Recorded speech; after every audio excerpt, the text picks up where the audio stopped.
So yun, what's up mga ka-painting, at nakakatuwa lang kasi nakatapos tayo ng isang buong sketchpad. Naubos ko lahat ng sheet guys, at ito na lang yung natitirang isang part na hindi ko natapos yung drawing. Tapos ang scratch ko yata ay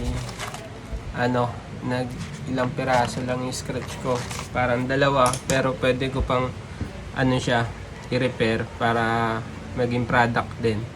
So yun guys, at naniniwala kasi ako na kahit sa simpleng material na meron ka, di naman laging painting yung pwede mong ibentang product.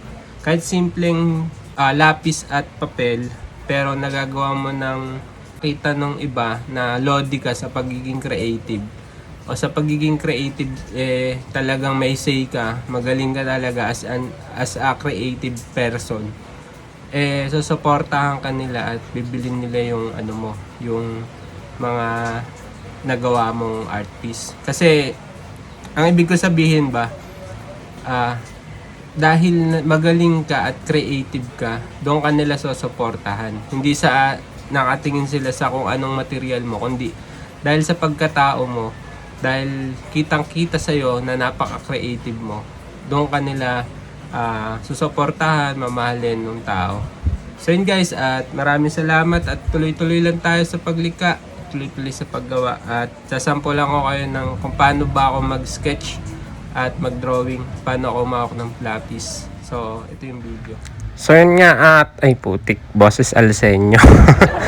So yun nga, ay nako, boss Alsenyo, sige tuloy na lang natin kang boses Alsenyo. So yun nga, at papansin nyo kung paano ako umawak ng lapis ay hindi ako naka-upright o hindi naka-diretso pataas yung lapis na paghawak ko, kasi mas komportable ako at mas madaling gumuhit ng diretso pag ganyan, parang hinihila mo lang. Yun yung technique sa paggamit ng palette knife sa paglalagay ng ng painting. Pag sa shadow kasi, pag nakaganyan yung hawak mo is mas madali.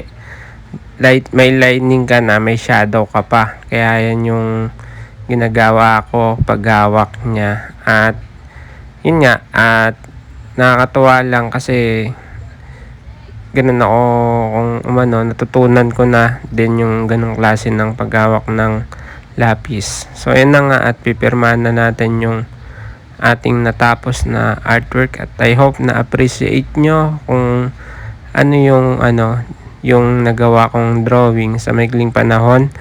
At siya na nga, yan na yung pirma ni Teng Mata, at yun, salamat.